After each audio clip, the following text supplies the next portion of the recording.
Apa guna punya ilmu tinggi kalau hanya untuk mengibuli?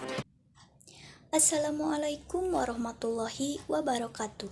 Saya Fani Nur Aziza akan sedikit mengulas tentang satu kejadian di masa Orde Baru, yakni menghilangnya seorang aktivis hak asasi manusia. Berikut ini kisahnya. Wiji Widodo atau lebih dikenal dengan Wiji Tukul merupakan sastrawan dan aktivis hak asasi manusia berkebangsaan Indonesia.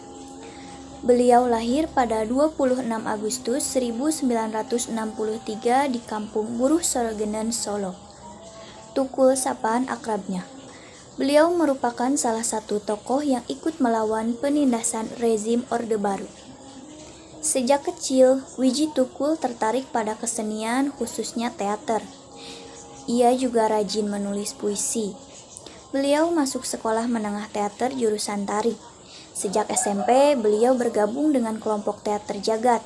Dengan grup ini, ia mengamen puisi dari kota ke kota. Namun keadaan memaksa beliau untuk tidak melanjutkan pendidikannya dikarenakan perekonomian keluarga semakin menurun.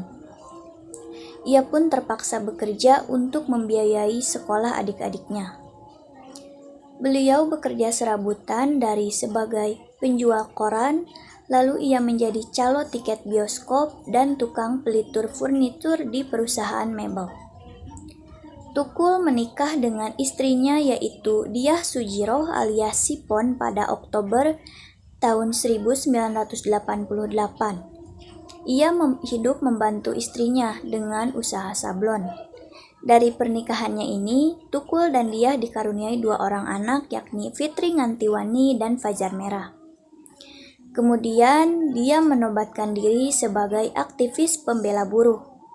Lalu ia bergabung dengan Partai Rakyat Demokratik atau PRD. Dia adalah aktivis sejati, terlibat secara aktif bersama kaum tertindas pada zaman itu untuk membongkar mafia dan kekejaman rezim pada masanya. Beliau menulis puisinya dengan otodidak.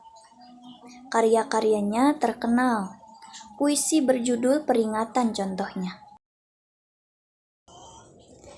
Kata-kata puitisnya kerap menjadi penyemangat para aktivis ketika memperjuangkan kebenaran sejak perlawanan atas rezim Orde Baru.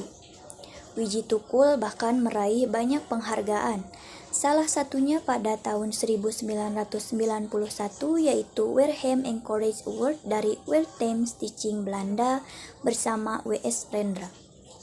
Budiman yang merupakan ketua umum PRD pada saat itu mengisahkan, Wiji Tukul menjadi salah satu target utama pada saat terjadi pembersihan besar-besaran terhadap aktivis Gerakan Demokrasi pasca tragedi berdarah 27 Juli 1996. Wiji Tukul masih menuliskan beberapa puisi pro-demokrasi yang salah satunya berjudul Para Jenderal Marah-Marah. Setelah peristiwa 27 Juli 1996 hingga 1998, sejumlah aktivis HIT ditangkap, diculik, dan hilang, termasuk Tukul. Sejumlah orang masih melihatnya di Jakarta pada April tahun 1998. Tukul masuk daftar orang hilang sejak tahun 2000. Dalam siaran pers Komisi untuk Orang Hilang dan Korban Tindakan Kekerasan atau Kontras tentang hilangnya Wiji Tukul dituliskan, hilangnya Wiji Tukul pada sekitar Maret 1998. Banyak yang mengatakan bahwa aktivis ini diculik oleh militer. Beliau menghilang pada usia 34 tahun. Wiji adalah salah satu dari 13 orang hilang pada masa menjelang tumbangnya rezim Orde Baru. Kiprah Wiji Tukul yang tak diketahui rimbanya hingga kini, sejak dikabarkan diculik tim Mawar, difilmkan dengan judul Istirahatlah Kata-Kata. Berikut ini salah satu syair karya Wiji Tukul. Apa guna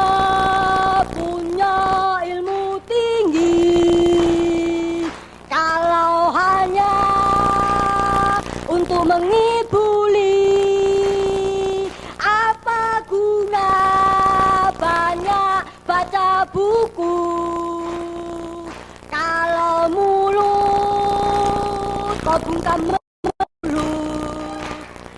di mana-mana moncong senjata berdiri gagah kong kali kong dengan kaum cukong di desa-desa rakyat tidak menjual tanah tapi dengan harga murah. Baik, sekian dan terima kasih. Saya Fania Nur Aziza pamit undur diri. Wassalamualaikum warahmatullahi wabarakatuh.